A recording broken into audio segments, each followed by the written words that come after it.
noches. Qué gusto el poder verles a cada uno de ustedes y poder estudiar el libro de Filipenses. El libro de Filipenses, para recordar un poquito, es un libro que Pablo escribió esta carta a la iglesia de Filipos.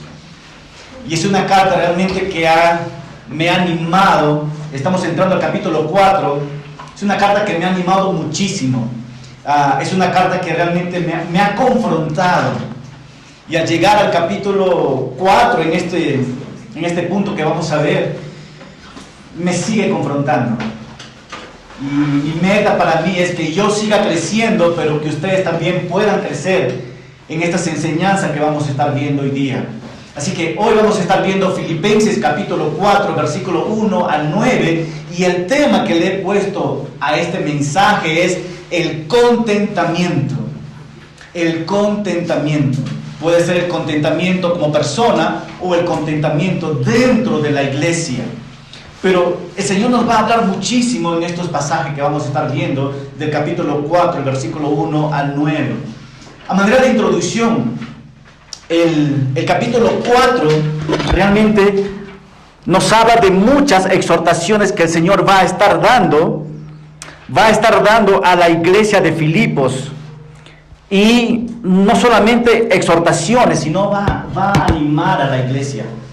Pero dentro de eso también vamos a ver a dos personas que han estado en conflicto, y quiero que noten hoy en esta enseñanza cómo Pablo va a redireccionar en dónde puede ellos encontrar reconciliación. Y por último, vamos a estar viendo nosotros que el contentamiento lo encontramos en Cristo. No hay en otro lugar más donde podemos encontrarlo. Así que el tema principal que vamos a estar viendo es el contentamiento. Pregunta para nosotros, de manera de introducción: Pablo, ¿dónde se encuentra en estos momentos? Se encuentra en la cárcel de Roma. ¿Uno puede encontrar contentamiento estando en la cárcel? No. Entonces la pregunta es: ¿cómo es que Pablo encuentra su contentamiento? ¿Cómo es que Pablo está feliz estando en la cárcel? ¿Cómo es que Pablo, a pesar de las circunstancias y problemas, él encuentra felicidad? Y la respuesta es muy simple.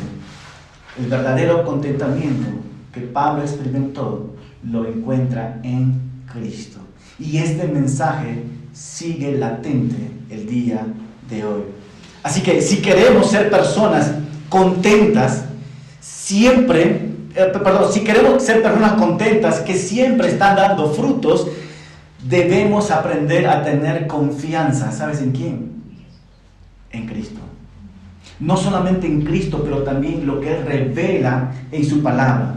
Hermano, todos debemos aprender a estar contentos en Cristo. La mayor frustración que este mundo está llevando o estamos viviendo es ¿cuál? La falta de contentamiento. La gente no está contenta. A pesar que tiene todo o tiene poco, la gente no está contenta. Pero ¿cómo esta enseñanza aplica a tu vida y a mi vida? Y eso es lo que Pablo nos va a enseñar a nosotros como cristianos. ¿Dónde debemos aprender o dónde debemos poner nuestra mirada para encontrar el contentamiento? Así que quiero mostrarte esas tres observaciones que vamos a estar viendo en el capítulo 4, versículo 1 al 9. Lo primero que vamos a ver es la unidad y la reconciliación. La unidad y la reconciliación. La unidad y la reconciliación producen contentamiento. Pero cuando no hay unidad, no hay reconciliación, produce conflicto. Así que hoy Pablo nos va a enseñar a dos personas que van a estar luchando ahí. Pablo les va a decir: manténganse unidos, reconcíliense.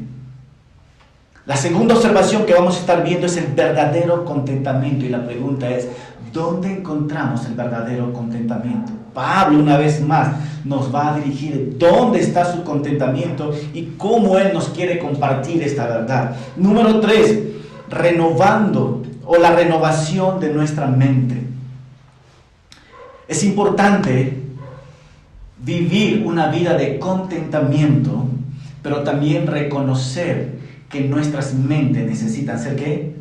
Renovadas. Y Pablo nos va a decir de qué manera tu mente, mi mente, necesitan ser renovadas. Y este pasaje realmente está conectado todo con el contentamiento. Así que vamos a leer el capítulo 4, versículo 1 al 9, y vamos a ver qué nos dice el Señor. Filipenses capítulo 4, versículo 1 nos dice así: así que, hermanos míos, amados y deseados, gozo y corona mía, manténganse ¿qué? Firmes en el Señor, amados. Ruego a quién, a Evodia y a Síntique, que se pongan de acuerdo, ¿dónde? En el Señor. También a ti, mi compañero fiel, te ruego que ayudes a estas que lucharon conmigo en el Evangelio, junto con Clemente y mis otros colaboradores, cuyos nombres, ¿qué dice? Están escritos en el libro de la vida. Regocíjense en el Señor siempre. Y otra vez les digo, regocíjense. Que la gentileza de ustedes sea conocida de todos los hombres. El Señor está cerca. No se preocupen por nada. Que sus peticiones sean conocidas delante de Dios en toda oración y ruego y con acción de gracias. Y que la paz de Dios, que sobrepasa todo entendimiento, guarde sus corazones y sus pensamientos en Cristo Jesús.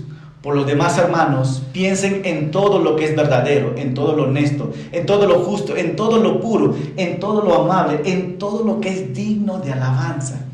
Si hay en ello alguna virtud, si hay algo de admirar, piensen en ello. Lo que ustedes aprendieron y recibieron de mí, lo que de mí vieron y oyeron, pónganlo por obra. Y el Dios de paz, ¿qué dice? Estará con ustedes. ¡Wow! Vamos por este punto. Es unos pasajes impresionantes que vamos a estar viendo. Son unos pasajes que cuando estaba yo estudiándolo, y uno de los primeros versículos que yo puedo notar es que todo va en Cristo, en Cristo, en Cristo. Y no puedo iniciar este mensaje sin antes orar en Cristo. Así que acompáñame. Señor, te damos gracias, Señor, una vez más. Venimos delante de ti para que tú nos hables en tu palabra. Gracias, Dios, por darnos el acceso directo a través de tu Hijo Jesucristo, porque todo lo tenemos en Él. Sin Él nada somos. Así que ayúdanos a entender estos pasajes. Y si estamos luchando con el contentamiento, que tu palabra, Señor, sea esa fuente que ministre mi corazón y el corazón de cada uno de nosotros acá presente. Bendícenos, Señor, te lo pedimos en Cristo Jesús. Amén. Amén. El año pasado, cuando estaban en los Estados Unidos, Ellis Bill es uno de los líderes principales del Ministerio de Alabanza en nuestra iglesia. Siempre los músicos, antes de entrar, nuestra iglesia tiene 3 servicios en la mañana: el sábado en la noche, domingo en la mañana y domingo a las 11 de la mañana, que es el tercer servicio. Y yo recuerdo a este joven que estaba llorando. Él es el líder de alabanza, es la primera voz. Y yo recuerdo que ellos, antes de entrar a alabar a Dios y llevar a la gente a la adoración, ellos toman un tiempo para orar.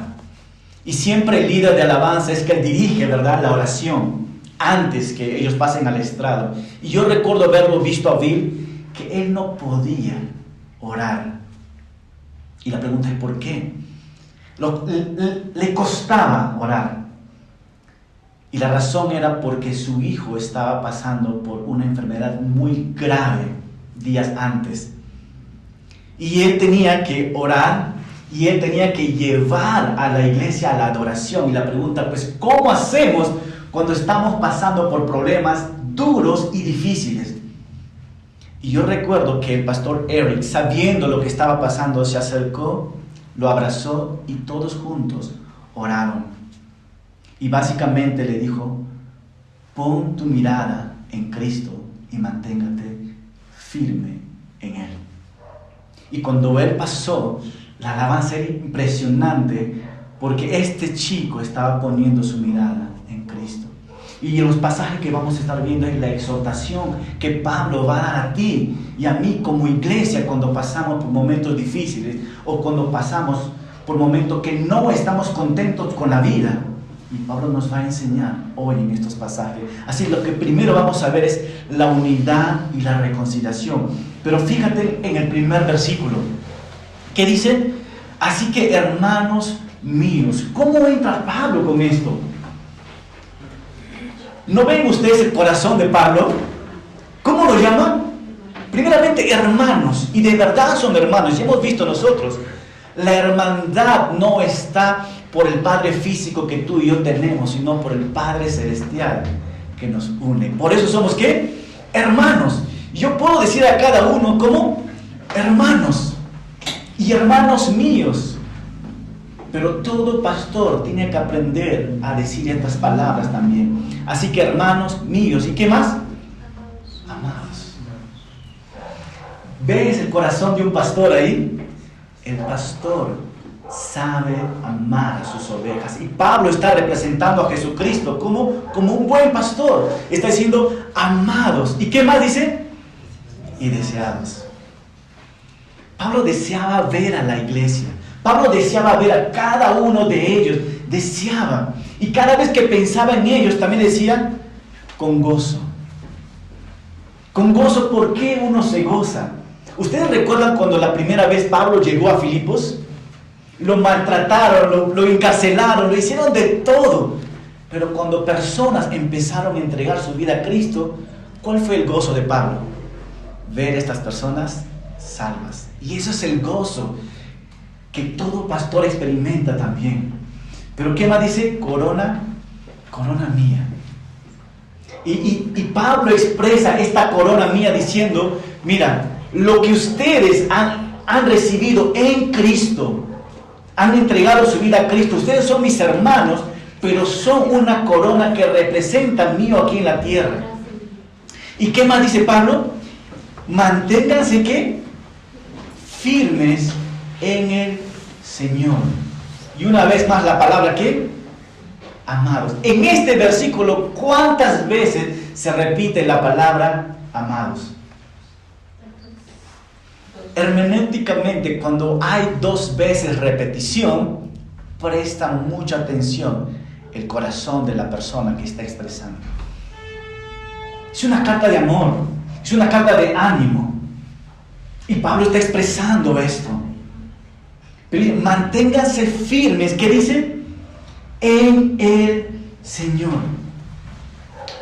Esta palabra, manténgase firme, es una conexión del capítulo 3 que hemos visto la vez pasada nosotros. Ustedes recuerdan que Pablo decía: imítenme, ¿quién? A mí. Imítenme a mí. Y luego Pablo dice: imite a otros que también me están imitando a mí. Y luego Pablo dice una de las palabras impresionantes en el capítulo 3, finalizando: que ustedes tienen que una ciudadanía celestial. Este lugar a ustedes no les pertenece. Ustedes pertenecen, ustedes tienen un lugar. Y eso era asombroso, poder ver que esta tierra no nos pertenece a nosotros, sino que tú y yo tenemos que un lugar. Y luego Pablo expresa que la venida del Señor está cerca. Hermano, yo lo creo esto. Y está diciendo: si la venida del Señor está cerca, yo estaré con Él para siempre. Y eso debería de ¿qué? Regocijarnos. Pero también Pablo expresa otro punto más: el cambio que va a ocurrir en tu cuerpo y en mi cuerpo. Este cuerpo de humillación que hemos visto, ¿verdad? Una vez más, este cuerpo que pide café, té, sueño. ¿Qué más pide este cuerpo? Carne por el Día del Padre, ¿verdad? Pero fíjate, cuando estemos en la presencia del Señor, este cuerpo de humillación, ¿qué va a pasar? Vas a tener un cuerpo, ¿qué? Glorificado. Y esto es la conexión que Pablo lleva al capítulo 4. Esta triple esperanza que el apóstol Pablo está diciendo. Por eso dice que Pablo, por esta razón, dice: manténganse firmes en el Señor amado. Manténganse firmes porque tienen una ciudadanía. Manténganse firmes porque el Señor viene. Y manténganse firmes porque tu cuerpo va a ser transformado en algo glorioso. En eso manténgate firme, mirando ¿a quién? A la cruz de Cristo. Y Pablo está empujando a esto, hermano. Manténgase firme en el Señor. Escucha, hermano. Muchas veces nosotros como personas ponemos nuestra mirada o nuestras firmezas en el hombre. Pero ¿qué pasa cuando el hombre te falla? Ya fue. O muchas veces tu firmeza y tu confianza está puesto en el dinero. Pero ¿qué tal cuando tu dinero se va? O el banco cae en bancarrota. O cuando viene el COVID y no puedes entrar al banco, ¿qué haces? Te quedas sin nada. Pero el Señor dice: no mires ni al hombre, no mires a tu riqueza, pon tu ¿qué? Tu firmeza en mí, que yo no te voy a fallar. Y así está haciendo. Manténgate firme en esto. Hermano, cuando una persona se mantiene firme en el Señor, yo puedo ver el rostro de nuestro Dios dando una sonrisa, porque puede ver a sus hijos que se están manteniendo ¿qué? Firmes. Y la palabra firme significa ponte en atención. No desvíes tu mirada a los costados, ni a la izquierda ni a la derecha, sino mira siempre a Dios. Y eso es lo que Pablo está diciendo. Hermano, es una pregunta. ¿Firmes en qué? Firmes puesto tu fe en Cristo. ¿La iglesia necesita aprender a estar firmes puesto su fe en Cristo? ¿La respuesta cuál es? Sí. Necesitamos nosotros poner nuestra firmeza en Cristo. Y de hecho, esto no es una sugerencia que Pablo está dando. Esto es un mandato de Dios. Que cada uno de nosotros necesitamos mantenernos ¿qué? Firmes. En atención y en todo esto, ¿no? Me encanta lo que Pablo dice en estos pasajes. Estar firmes en Cristo significa nuestra lealtad y compromiso está totalmente centrado en Él. Tu lealtad no está puesta en una persona o en una cosa. Tu lealtad está puesta en ¿quién? En Cristo. Y ahí mantente ¿qué? Firme. Pregunta para nosotros. ¿Nos cuesta mantenernos firmes ahí? Y la respuesta es sí. Pero ¿cuál es la exhortación que Pablo te da a ti y a mí? ¿Sabes qué? Mantente firme. Yo no te voy a fallar, dice el Señor. Dicho esto, Pablo conecta en el versículo 2 estos pasajes. ¿Ruego a quién? La palabra rogar significa por favor. Escúchame. Presta atención, dice Pablo. Ruego a Evodia y a Síntique que se pongan de acuerdo en el Señor. Escucha, hermano. Presta atención a lo que vamos a ver. Dios desea que todos sus hijos ¿qué? Vivan en paz. Me encanta esto. Tú y yo debemos ¿qué? De vivir en ¿qué? En paz, pero también debemos ¿qué? Practicar la paz. Yo quiero tener paz, Señor, pero no quiero tener paz ¿con quién? Con mi vecino. Con mi vecino. Me encanta tu paz, Señor, pero esto no quiero nada con él. Dios quiere que vivas en paz, pero que practiques, ¿qué más? La paz. Y eso tiene que ver que la unidad y la reconciliación es vital en la iglesia. Pregunta, observación. ¿Hay o no hay un problema ahora en la iglesia de Filipos? Díganme ustedes, ¿qué dicen ustedes? Sí, hay un grande problema. Un grupo está con Evodia y otro grupo está con Síntique. La mitad de la iglesia está por uno y la mitad está con el otro. Pobre pastor. Imagínate el pastor tener que llevar toda esa situación.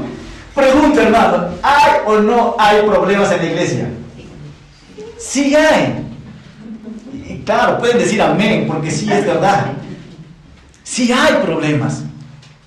Y eso es lo que la iglesia de Filipo está llevando. Pero fíjate en algo importante. ¿Cuántos nombres hay aquí? ¿Dos nombres de hombre o de mujer? Mujer. Lindo sería que el nombre de estas dos mujeres sean puestos en la Biblia para algo bueno, ¿verdad? Pero lamentablemente está puesto por algo. Vamos a poner, imagínate que ahorita se está escribiendo Filipenses capítulo 2, versículo 4, perdón, capítulo 4, versículo 2, y que ahora en Carmen de las Semillas se está escribiendo esto, y que yo diga, ruego a Meche y a Cecia que se pongan de acuerdo en el Señor. Y acorta que esto ya tiene más de 2000 años escrito esta carta. Ya no lo puede sacar, ya está puesto. Si está puesto y nos está mostrando el versículo 2, es porque es importante en aquel tiempo con los filipenses y también es importante para nosotros hoy en día, porque es real. No podemos tapar el sol con un dedo los problemas que pasan en la iglesia. Y fíjate esto, ¿qué más dice Pablo? Antes, voy a leer una vez. Ruego a Evodia y Síntique que se pongan de acuerdo en el Señor. Y si tú lees el versículo 3 y 4 que vamos a leer, ahí nos dice que ellas lucharon, dice Pablo, conmigo. En la expansión del Evangelio. En la expansión del Evangelio. Ok.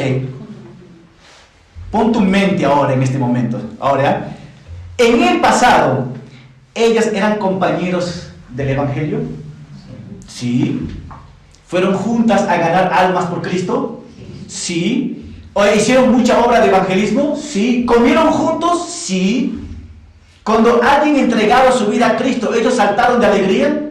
Sí. Hicieron trabajo juntos en unidad en Cristo. Pero algo pasó. Ahí está el pero. Pasó un problema. Hubo un conflicto. Llegó el conflicto y no pudieron solucionar. Si tú te das cuenta y observas, Pablo, no se fue por ningún bando. No fue por el bando de Evodia, tampoco fue por el bando de ¿quién? De Síntique, pero a las dos les llevó a un lugar mejor. ¿Qué dice? Ruego a Evodia y Síntique que se pongan de acuerdo en el Señor. ¿Por qué en el Señor? ¿Sabes por qué? Porque la verdadera unidad y reconciliación no se encuentra ni en Evodia, ni en Síntique, ni en ti, ni en mí, sino lo encontramos en Cristo. Porque tú al mirar la cruz de Cristo, ¿qué es lo que tú ves ahí? El mejor concepto de reconciliación entre Dios y el hombre. Que alguien lo estaba haciendo por ti. Y Pablo está diciendo, ¿sabes qué? Ustedes dos vengan y miren a Cristo lo que ha hecho por ti. Y lo que tienen ustedes en Cristo. Y una vez que ustedes vean todo esto, reconcíliense. Pregunta, hermanos, ¿se podrá reconciliar con esto? Cuando uno lleva a las personas a Cristo, 100%.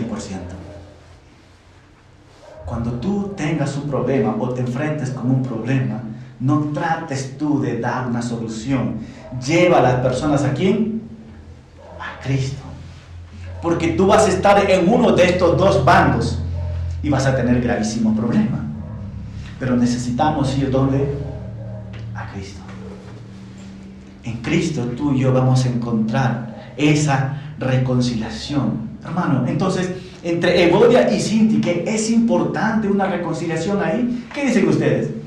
Claro que sí, es importante. Es importante la reconciliación. Entonces la pregunta es, ¿por qué es importante la reconciliación? Y debemos entender nosotros esto. ¿Por qué es importante la reconciliación? La reconciliación, ¿sabes qué? Promueve la unidad, ¿dónde? En la iglesia. En la iglesia. Porque muchas veces en la iglesia hay ese conflicto. Todos están luchando en este conflicto, pero nadie dice ¿qué? Nadie dice nada. Pero es importante la reconciliación. Porque cuando no hay esta reconciliación, no hay unidad en la iglesia y el cuerpo de Cristo se debilita. Y por eso es tan importante la reconciliación, porque promueve ¿qué? La unidad en la iglesia. Si queremos mantener una iglesia unida, necesitamos aprender ¿qué? A reconciliarnos. Y para eso necesitas humildad. Humildad de venir a Cristo y dejar todas tus preferencias, tanto como Cindy y voy a dejar todo y mirar a Cristo. Ahí tu corazón, ¡pum!, se parte en dos. Y le miras a tu hermana y dices, I'm sorry, lo siento. Y la otra te dice, yo también lo siento. Mantener la unidad. ¿Por qué es importante la reconciliación? La reconciliación es una luz poderosa para todos. Una luz poderosa, ¿en qué sentido? Tu testimonio es tan importante. ¿Por qué la gente no quiere venir a la iglesia? Ellos dicen todo el tiempo, ¿para qué? En conflicto. Pero cuando hay una unidad, hay una reconciliación, ¿qué es lo que pasa? Es una luz poderosa, ¿para quién? Para todos. Y Pablo está mirando todo esto. Hermanos, si ustedes tienen conflicto con alguien, acuérdate que otra gente también está observando esto. Y cuando hay una reconciliación, no solamente promueve la unidad en la iglesia, pero también da un testimonio fuera de la iglesia. ¿Por qué es importante la reconciliación? La reconciliación refleja el carácter ¿de quién? De Dios. ¿Cómo es esto? Refleja el carácter de Dios. El amor de Dios nos enseña ¿qué? A perdonar. El amor de Dios nos enseña a perdonar a través de Jesucristo. Cuando Jesucristo nos enseña que ustedes también deben de perdonar ¿a quién? A otro, e incluso a tu enemigo. Conocí a una persona, me dice, ¿no? Yo puedo, él me dice así, yo soy 100% católico. Yo perdono a mis amigos, todo, pero Dios nunca me ha dicho que debo de perdonar a mis enemigos. Yo tengo hartos enemigos y yo les llevo las escrituras. Pero eso no dice mi Biblia. A ver, trae tu Biblia. Me trae su Biblia y dice lo mismo. Hermanos, la reconciliación refleja el carácter de Dios. ¿Por qué? Porque Dios se reconcilió contigo. Se reconcilió conmigo. Y ahí donde que Dios y tú y yo debemos de reflejar el corazón de Dios. Hermano, ¿estás listo para reflejar el corazón de Dios a través de la reconciliación? Pastor, me cuesta esto. Me cuesta, pastor, porque si tú supieras lo que me ha hecho. Y la pregunta es, ¿qué hicimos nosotros a Dios? Pero Él aún así nos perdonó. Por último, ¿por qué es importante la reconciliación? La reconciliación sana, ¿qué? Nuestros corazones. ¿Cuánta gente no puede dormir por un conflicto? ¿Cuánta gente amanece con las ojeras pensando en la misma persona? Pero cuando hay reconciliación, ¿qué es lo que pasa? Ya no hay más amargura, ya no hay resentimiento. La paz en tu vida llegó a través de ¿qué? De la reconciliación. Hermano, por eso es tan importante, ¿verdad? Y la iglesia de Filipos estaba viviendo este problema. Entonces, como seguidores de Cristo, hermano, debemos buscar activamente la reconciliación con nuestro prójimo y trabajar para mantener la paz y la armonía en la iglesia. Y el resultado de todo esto, ¿cuál es? El contentamiento. Cuando hay reconciliación, ¿estás contento o triste? Estás contento. Ya hay reconciliación con tu hermano. Ya lo puedes ver cara a cara. Ya lo puedes abrazar. Y Pablo está diciendo a los hermanos que apunten a esto. Y mira, fíjate en el versículo 3. Y también a ti, mi compañero fiel, te ruego que ayudes ¿a quién? Ayudes a estas que lucharon conmigo en el Evangelio. No son cualquier persona, son cristianas. Lo que Pablo está diciendo, tú sea un mediador entre ellos. Ayúdales, porque ellas lucharon conmigo en el Evangelio. Junto con quién, con Clemente y mis otros colaboradores. Estas mujeres eran colaboradoras de Pablo. Estaban involucrados en el ministerio. ¿Cuántas personas que han estado en liderazgo, involucrados bien en el ministerio, por algún problema, por falta de humildad y reconciliación, se dividieron? Y Pablo dice, no, tiene que haber reconciliación. Pero también fíjate cómo dice Pablo sobre ellos, cuyos nombres están, ¿qué? En el libro de la vida. Qué lindo es esto, ¿verdad? Mira, aún así, cuando ellos están en problema, ¿qué dice Pablo? Pero para que sepan, dice, Síntique y Evodia, sus nombres están escritos ¿dónde? ¿Cuándo pasó esto? ¿Cuándo pasó que sus nombres están en el libro de la vida? En el momento que tú entregaste tu vida a Cristo, ese nombre vino, Antoni Daza, ¡pum! No hay ningún borrador que pueda borrar todo esto. Y eso es lindo saber. También está el nombre de Clemente que menciona aquí, colaborador de Pablo. Hermano, si tú no has entregado tu vida a Cristo, tu nombre no está escrito. ¿Dónde? En el libro de la vida. ¿Cómo te sientes tú al saber que tu nombre está escrito en el libro de la vida? Amada. 100% nada. No lo merezco. Eso se llama gracia de Dios. Un favor inmerecido que el Señor nos da. Pero ahí está, ¿verdad? Pero ahora fíjate en estos puntos que vienen.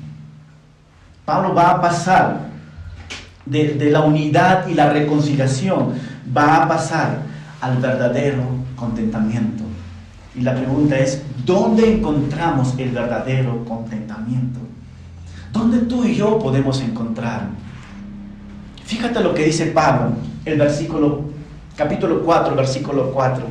Regocíjese en el Señor por hoy día. Solamente los domingos porque venimos a la iglesia. O los miércoles porque venimos a mitad de semana. Hermano, observación en la palabra de Dios es vital y de vital importancia. ¿Qué dice Pablo? Regocijen en el Señor siempre. Y otra vez les digo, regocíjense. ¡Wow! Mira, ningún hijo de Dios debe salir de esta esfera en el Señor. Recuerda esto, no puedes salir de esta esfera en el Señor. ¿Por qué?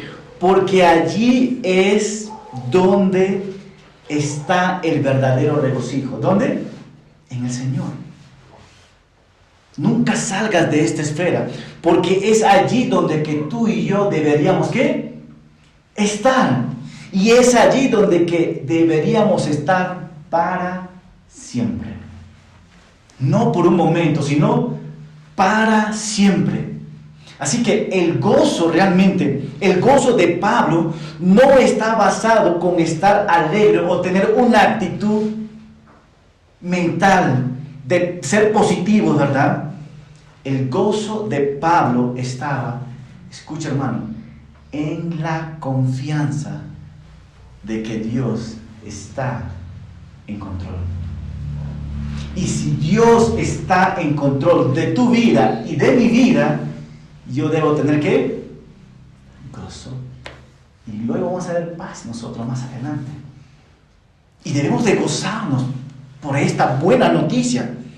Una vez más, Pablo no está dando una sugerencia, está dando un mandamiento.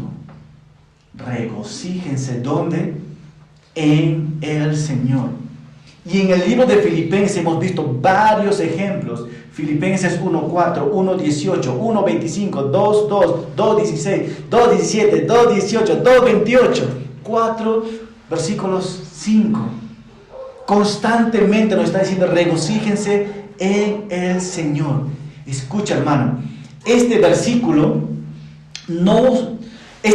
nos anima a encontrar nuestro gozo en nuestra relación con Dios. No hay en otro lugar que podamos encontrar. Nuestro gozo no vamos a encontrar una vez más fuera de esta esfera en Cristo. Y es el único lugar que vamos a encontrar. Entonces la pregunta es, ¿por qué la gente no tiene gozo? ¿Y sabes por qué? Porque no se está regocijándose en ¿quién? En Cristo. ¿Se dan cuenta la exhortación que Pablo está dando a los filipenses? Y se está dando cuenta la exhortación que está dando a cada uno de nosotros. Y Pablo dice, y otra vez les digo, ¿qué? Regocíjense. El regocijo en el Señor no solo es en ocasiones especiales o en momentos específicos. ¿Cuáles son los momentos especiales en tu vida? El día que me casé, ¿no? Pues claro, es un momento especial, ¿verdad? Ese día, ¿cómo estamos nosotros? Yo le vi a Rodri cuando lo casamos, ¿verdad? Estaba feliz, contento, eso era su día. Y cuando vio a Anix, lloró de alegría. Y el Señor te dice, ¿sabes qué? Regocíjate en estos días especiales, pero regocíjate también cuando estás pasando por sufrimiento. ¿Se dan cuenta el contraste? Y ambos tú lo encuentras en Cristo. No hay otro lugar donde que tú y yo podamos encontrarlo. Y ahí está. Entonces, y esto debe ser, hermano, es una actitud que tú y yo, que no es una vez a la semana, es continuamente en Cristo. Pero fíjate ahora en el versículo 5. Pablo continúa conectando el versículo 5. Que la gentileza de ustedes sea conocido ¿qué dice? De todos los hombres, el Señor está cerca. Y la pregunta es, ¿qué es una gentileza? ¿De qué gentileza está hablando Pablo aquí? Es muy fácil, hermano.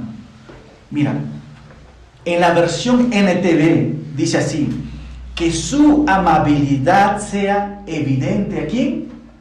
A todos.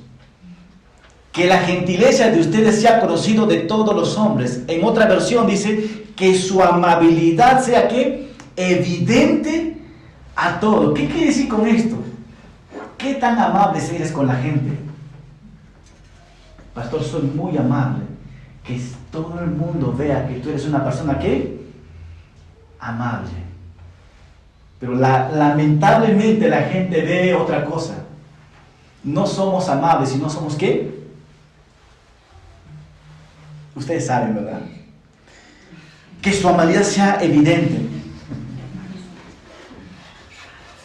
El Señor está diciendo que esta amabilidad sea con otras personas que están alrededor tuyo. Mira, un corazón que se regocija en Cristo va a tratar a otros con amabilidad.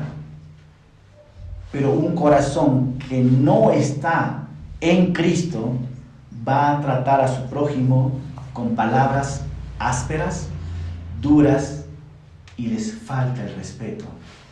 ¿Alguna vez te has sentido así por personas? Sí.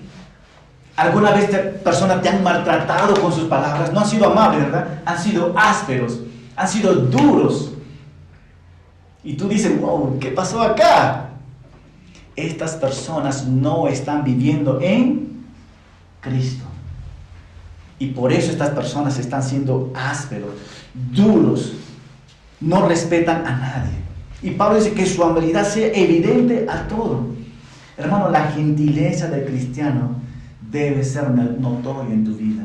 Que cada uno de nosotros, si somos amables, la gente va a mirar qué tan amables somos. Y muchas veces nosotros decimos, ok, yo voy a ser amable solamente con los cristianos. Pero en el lenguaje original no dice así. El lenguaje original dice, sea amables con todo. ¿Qué significa esto? Con cristianos y no cristianos. Pastor, ahí sí me diste en la yugular. Sí, gracias a Dios, yo no lo digo. Lo dice la palabra de Dios. Sea amable con las personas. Escucha, hermano, la amabilidad puede romper barreras, suavizar corazones endurecidos y abrir puertas para compartir el Evangelio. La amabilidad, hermano, es una herramienta poderosa en el ministerio y también con nuestras relaciones personales. Si tú tratas amable a un inconverso, él va a decir, aquí en todo Perú nadie me trata bien, pero tú, ¿por qué me estás tratando bien? Cada vez que tú me ves, me tratas amablemente. Y cuando tú quieres compartir el Evangelio, ¿a quién cree que lo va a escuchar? A ti. Entonces, hermanos, Pablo está diciendo que la gentileza de ustedes sea conocido por todos los hombres. ¿Y qué dice más? El Señor, ¿qué? El Señor está cerca. Cuando vivimos con el conocimiento de que Jesús regresa pronto, esto hace que nuestro regocijo en el Señor sea más fácil, y esto nos hace fácil también que nuestra amabilidad con la gente sea más evidente. Si yo sé que Jesucristo viene pronto, entonces tú y yo debemos ser ¿qué? Más amables con la gente. Y debemos de vivir siempre en esto. Fíjate ahora en el versículo 6. No se preocupen, ¿qué dice Pablo? Por nada. No se preocupen por nada. Que sus peticiones sean conocidos delante de Dios en toda oración y ruego. ¿Qué? Con acción de gracia. Ok, voy a dejarlo ahí.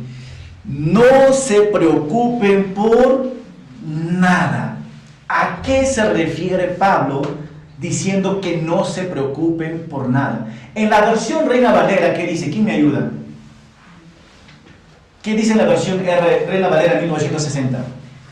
Por nada estéis afanosos, si no sean conocidas vuestras peticiones delante de Dios, en toda oración y ruego con acción de gracias. Hermanos, ¿cuántos afanosos estamos acá? Mi esposa hace así y luego levanta la mano así, ¿verdad? Seamos honestos frente a la presencia del Señor. ¿Qué está diciendo con esto? Se refiere, no se preocupe por nada. ¿A qué se refiere? A la ansiedad. A la ansiedad que abruma tu vida y te consume día a día. Son personas que están nerviosas, son personas que están preocupadas, son personas que entran en pánico.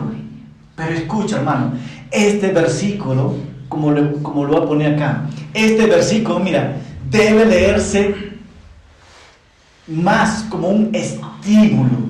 No debemos preocuparnos porque tenemos a un Dios que bueno, que se preocupa por nosotros y por lo que estamos ¿qué?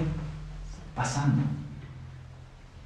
Hermano, la ansiedad en estos tiempos es fuerte, fuerte. Y yo creo que Dios te está hablando ya en su palabra. ¿Qué te dice el Señor? No se preocupen por nada. ¿Y qué hacemos nosotros? Nos preocupamos. ¿Y qué dice el Señor? No te preocupes. ¿Y qué hacemos nosotros? Nos preocupamos. Y así estamos en este juego, ¿verdad? Pero mira, el Señor nos dice esto. Él se preocupa por nosotros. Y la pregunta es, ¿lo crees? Debemos de creerlo, que Él se preocupa por nosotros. Hermano, nunca en la historia, en nuestros tiempos, se han escrito tanto, pero tantos libros de psicología enfocados en personas que luchan con la ansiedad. Y personas compran muchísimo estos libros. Y son los bestsellers en nuestros tiempos. Y de hecho hay conferencias seculares, cómo vencer la ansiedad y todo esto. ¿Y qué nos dice el Señor? No se preocupe por nada. Pablo dice que la mejor solución para la ansiedad es una relación correcta con Dios. ¿Y a través de qué? De la oración que vamos a dar nosotros ahora. No se preocupen por nada. Hombre, mujer, el Señor te dice esto una vez más. Deja de preocuparte. Lo que hacemos nosotros es esto. Esto es tu preocupación, ¿ya? Y lo que hacemos es, cuando tú agarras tu preocupación, tienes ansiedad, tienes miedo, te da pánico lo que va a venir en el futuro. Y Pablo te dice, ¿sabes qué? No te preocupes. Lo que está diciendo, este problema, suéltalo y déjalo en las manos de Dios. Y no se preocupen con nada, porque Dios sabe cómo tratar este problema. Tú no. En tus manos empeoramos, ¿verdad? Pero en las manos de Dios todo cambia. Y ahí es donde que apunta Pablo. Pero una vez más, Pablo nos quiere enseñar algo. No se preocupen por nada, que sus peticiones sean ¿qué? ¿Se dan cuenta que la ansiedad está conectada con qué? Con la oración. ¿A qué dice Pablo esto? ¿No? Pablo nos dice que la mejor solución para la ansiedad es una relación correcta con Dios a través de la oración. Y acá dice, no se preocupe por nada, que sus peticiones sean ¿qué? Conocidas delante de Dios. El apóstol Pablo sugiere que en lugar de gastar tiempo en afanarte, en la ansiedad, en preocuparte, ¿cuánto tiempo te demoras ahí pensando en esto? 10 minutos por 5, ¿verdad? Y por 10, a veces todo el día. Ese tiempo invertido, dice Pablo, ese tiempo, 10 horas que estás afanándote y en tu ansiedad, Pablo, ¿qué dice? Emplea a veces 10 horas ¿en qué? En oración. ¿Tiene sentido esto? Está claro las escrituras. Nos está diciendo esto. Empleamos ese tiempo en oración. Pablo está describiendo estos versículos así, muy simple. La clave para la ansiedad está ¿dónde? En oración. Y fíjate cómo Pablo va. Quiero que pidas, quiero que ores, quiero que ruegues y que des ¿qué? Gracias. Petición. ¿Cuál es tu petición que vienes con el Señor? Tienes que tener algo para venir delante del Señor. Tienes que tener algo. Y la oración, ¿qué es, hermano? Es comunicación ¿con quién? Me gusta esta palabra. Con tu Padre. Una vez más quiero repetir. Tú y yo nos relacionamos con Dios a través de la oración. Y Dios se relaciona con nosotros a través de ¿qué? De su palabra. Hermano, Dios quiere tener una relación contigo. ¿Sabes por qué luchamos con la ansiedad? Porque no tenemos esta comunicación sincera y honesta con Dios. Cuando no oramos, dice un pastor con una ilustración, es como que si no, es como tú no estuvieras tomando agua por una semana. ¿Qué es lo que pasa? Te deshidratas. Y después, ¿qué pasa con esto? Te mueres. Pregunta para ti. ¿Cuán deshidratado estás? Y hoy quiero animarte a través de la palabra de Dios. Dice el Señor, ven a tomar esta agua conmigo a través de la oración. Y viene otra palabra, con ruego. Me encanta esta palabra, ¿no? Pablo está diciendo, ¿no? Es pedirle a Dios directamente que lo haga. Dios, por favor, hazlo. Hazlo. Dios, es un ejemplo, quiero ingresar a la universidad, Dios. Y yo vengo y lloro, Dios, por favor, yo no lo merezco, pero yo quiero ingresar a la universidad. Pero ayúdame, Señor, porque mi capacidad no da. Y estás rogándole al Señor. El Señor no te dice, a ver, pues ruégame, ¿no? Lo que está diciendo es que tu oración sea más intensa. Y esto es una exhortación, hermano, porque muchas veces nuestras oraciones no son intensas. Señor, te doy gracias por los alimentos, amén. Blum, a la comida, ¿verdad? Pero el Señor quiere que seamos intensos en esto. Y por último, dice, con acción de gracias, seamos ¿qué? Agradecidos. Agradecido a Dios. De hecho, Dios sabe lo que tú necesitas y de hecho Dios sabe lo que tú vas a pedir, pero Él quiere escuchar tu voz. Él quiere escuchar tu voz. Qué lindo, ¿verdad? La voz de mi esposa es fina y Dios quiere escuchar esa voz fina. Mi voz es un poco gruesa, pero Él quiere escuchar mi voz. Dios quiere escuchar tu voz fina o gruesa, pero que salga de tu corazón. Y Dios quiere ver esto. Pero sé agradecido. Pero también Pablo inicia una de las palabras que dice también, sean conocidas delante de ¿quién?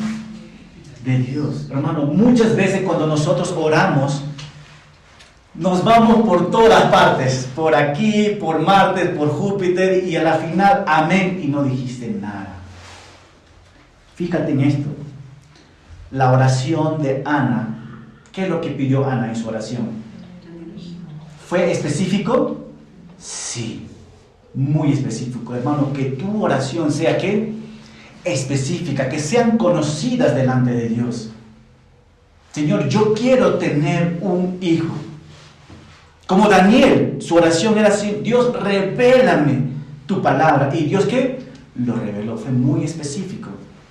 Jesucristo también oró por sus discípulos, guárdalos, Señor. Fue muy específico. Y no se rían con esto, lo que le voy a decir. Señor, quiero casarme. Sé específico con el Señor. Señor, quiero compartir el evangelio con mi mamá. Mi mamá se llama tal persona. Sé específico. Y me encanta cómo Pablo nos enseña esto en estos pasajes. Y creo que el tiempo me está ganando, pero por ahí 5 minutos más. Sí, por si acaso llegamos a los 50 minutos en esta enseñanza, pero seguimos avanzando. Mi oración me lleva a confiar en Dios y no en ti. Cuando tú oras, estás diciendo, Dios, mi confianza está en ¿quién? En ti, en tu voluntad, y muy clave, en tu voluntad tú lo vas a hacer. Y tú tienes que estar seguro que Dios te escucha. Y de verdad Dios te escucha. Ten fe en esto. Fíjate en estos versículos para que te des cuenta cómo realmente el Señor tiene el control de todo, de su creación. Si tiene el control de toda la creación, ¿por qué crees que no tiene el control de tu vida? Salmo 135, versículo 67. El Señor hace ¿qué? Lo que le place por todo el cielo y toda la tierra, y en los océanos y en las profundidades hace que las nubes se eleven sobre toda la tierra, envía relámpagos junto con la lluvia y suelta el viento desde sus depósitos. Pero el punto que quiero mostrarte es que el Señor hace ¿qué? ¿De qué ves tú ahí? La soberanía de Dios. Si Él tiene el control de toda su creación, ¿cuánto más no va a tener el control de ti? Que es la máxima creación que Él ha creado. Entonces, hermano, pon tu confianza en esto. ¿Y qué más dice el versículo 7? Cuando tú pasas en oración, te regocijas en el Señor, ¿cuál es el resultado? Ayúdeme, hermano. ¿Cuál es el resultado? La paz de Dios. Y que la paz de Dios, escucha, que sobrepasa, ¿qué? Wow, mira, cuando llegué en este pasaje, yo dije, wow, Señor, gracias. Gracias, Señor, ya no hay nada más que enseñar aquí, y me quedo en el versículo 7. Pero después dije, no, mejor continúo, dije, no. Porque mira, fíjate en esto, que la paz de Dios. En todo el Nuevo Testamento, Dios nos habla de 3 tipos de paz que Él brinda. Pablo utiliza esta paz, la paz de Dios en todas sus cartas, para que tú y yo podamos conocer dónde podemos encontrar la paz. Pablo también habla de la paz con Dios. ¿Cómo es esto? Cuando tú y yo éramos enemigos de Dios, ¿estábamos en paz con Él? No, pero a través de Jesucristo hubo una reconciliación y tú y con Dios llegamos ¿a qué? A tener esta paz con Dios. Pero en esto que está diciendo es diferente. Una vez que tú eres cristiano, ya estás en la familia, tú necesitas experimentar ¿qué? La paz de Dios. Y Pablo dice, esa paz yo solamente lo puedo tener a través de experiencia. Y de hecho, ni yo mismo lo puedo entender, porque no se puede describir esta paz, porque es impresionante. Pablo lo ha experimentado. Tú y yo necesitamos ¿qué? Experimentar esta paz. ¿Y cómo es esta paz? Sobrepasa. Ya no hay más. Ni Albert Einstein, si tú le preguntas con la mente brillante, no puede entenderlo. Ni aún Pablo con esa mente brillante que tiene, no puede entender la paz de Dios. Y me encanta esto. La paz de Dios es tan maravillosa, hermano, tan asombroso, que no hay manera de ser comprendidas por mentes finitas. Y ahí está, una vez más, la paz de Dios es tan maravilloso, tan asombroso, que no hay manera como puede ser comprendido por mentes ¿qué? Finitas, como tu mente y mi mente. Pero mira, me encanta esto, y la pregunta para nosotros es, Pablo lo ha experimentado, la paz de Dios, en medio de su ansiedad. Tú y yo necesitamos experimentar de una manera personal, a través de esa conexión de oración con Dios, que en medio de las circunstancias tan duras y difíciles que tú puedas estar viviendo, tú puedes estar tranquilo, descansando en el Señor, que Él tiene ¿qué? El control.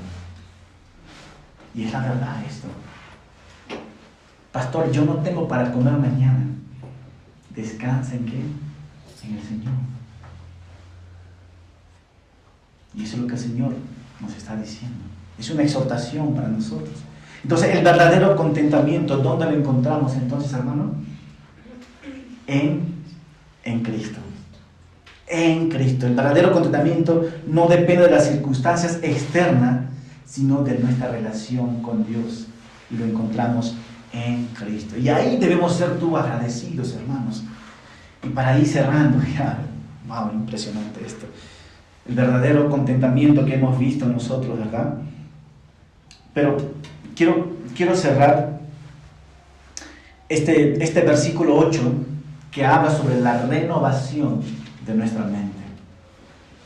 La renovación de nuestra mente es importante para vivir un contentamiento.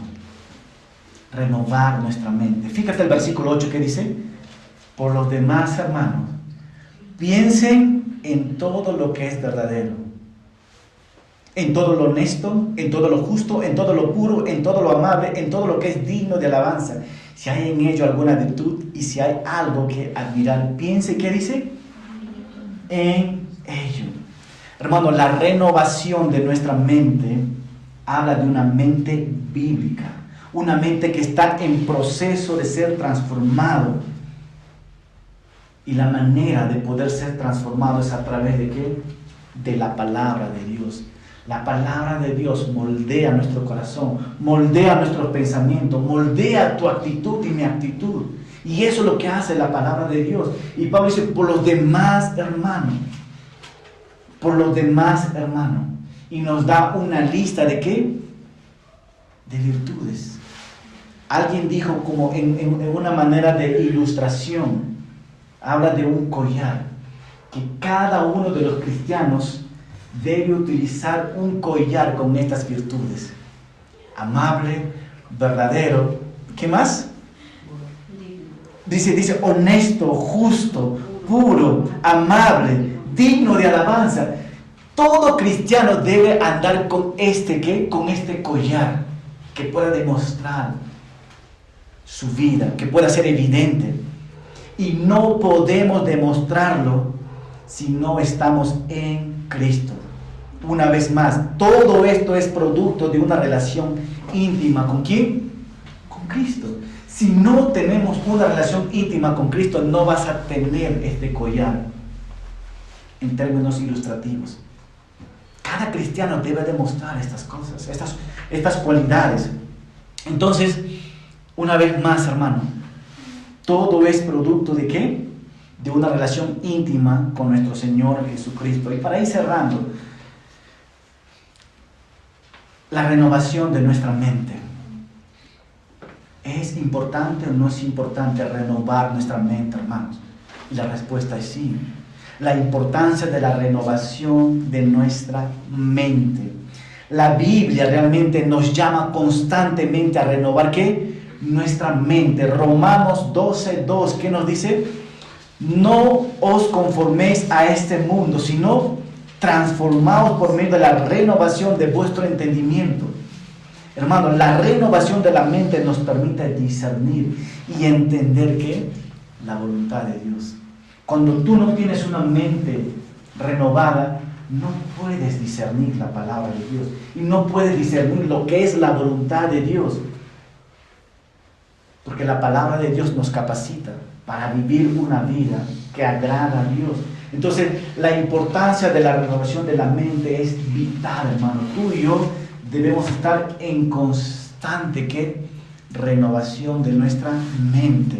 Pero también podemos ver nosotros que la palabra de Dios, para poder renovar nuestra mente, Dios utiliza un instrumento para renovarlo. ¿Y cuál es? Es la palabra de Dios. La palabra de Dios es un instrumento poderoso en la renovación de nuestra mente. Al leerlo, al estudiarlo, al meditarlo, y cuando estudiamos y meditamos nos exponemos a esta verdad. Y cuando vemos esta verdad, es descubierto nuestra realidad, que somos ¿qué? Pecadores. Y Dios va a utilizar este instrumento de su palabra. Pero también su palabra nos va a mostrar quién es Dios. Su palabra nos va a revelar su voluntad y su palabra nos va a guiar en diferentes áreas de nuestra vida. Entonces la palabra de Dios es vital. Pero cuando no lo lees, ¿qué es lo que pasa? No hay una mente bíblica renovada. Y necesitamos aprender esto, hermano. Y por último, ¿por qué necesitamos tener una mente renovada? Porque necesitamos eliminar los patrones de pensamientos que todos nosotros en un sentir hemos tenido pensamientos que negativos. Pero una mente renovada bíblicamente te va a decir, no, eso es lo que piensa el mundo, ese es el patrón que tú jalaste del mundo y te llenaste de esto, y Dios te está diciendo, mira, lo que vas a tener que hacer es vaciarte del mundo y llenarte de esto. Porque el mundo te ha llenado de cosas negativas, pero la palabra te va a llenar de la verdad. Y ahí donde que la mente va a ser renovada completamente, ¿verdad? El doctor Miguel Núñez, me encanta uno de sus libros, él dice así, la manera en que pensamos determina en la manera que vivimos. Y en este libro él dice, no, alguien le preguntó a este pastor, ¿cuál es la mayor frustración en tu ministerio? Y él respondió, la acción del cristiano, que el día domingo es tan espiritual y del lunes a sábado es otra persona. Y le preguntaron, ¿y cuál crees que sería la solución para estos cristianos? Tener una mente bíblica. Renovar tu mente bíblicamente. Entonces el cristiano debe tener una mente bíblica, una mente renovada a través de la Biblia, quitar la mentira que el mundo llenó la mente y llenar la verdad de la palabra de Dios. Y por último, hermano, 9, lo que ustedes aprendieron y recibieron de mí, ¿Qué estamos aprendiendo de Pablo? Mucho. Lo que de mí vieron y oyeron, testimonio, pónganlo ¿qué? Por obra. Lo que está diciendo, ponlo en práctica. No seas oidor, sino hacedor. ¿Y cuál es el resultado? Y el Dios de paz estará con ustedes. Wow. El contentamiento, hermano, una vez más, podemos encontrar en la palabra de Dios. El gozo podemos encontrar ¿dónde? En la palabra de Dios. ¿Cuánto tiempo estamos pasando en oración? ¿Cuánto tiempo estamos pasando en su palabra? Ahí vamos a encontrar tú y yo respuestas. Amén. Vamos a orar. Amado Padre, una vez más, te damos gracias por tu palabra. Venimos delante de ti, Señor, de verdad, reconociendo que es fácil caer en la insatisfacción. Es fácil encontrar conflicto con nuestro prójimo, pero queremos vivir, Señor, de acuerdo a tu voluntad y experimentar la plenitud que proviene de ti. Dios, te pedimos que nos concedas el verdadero contentamiento en Cristo y ayúdanos a encontrar nuestra satisfacción en una relación íntima contigo, en tu amor inagotable y en tu provisión perfecta. Ayúdanos, Señor, a vivir como hijos tuyos, estando firmes, puesto nuestra mirada en ti. Te lo pedimos en Cristo Jesús. Amén.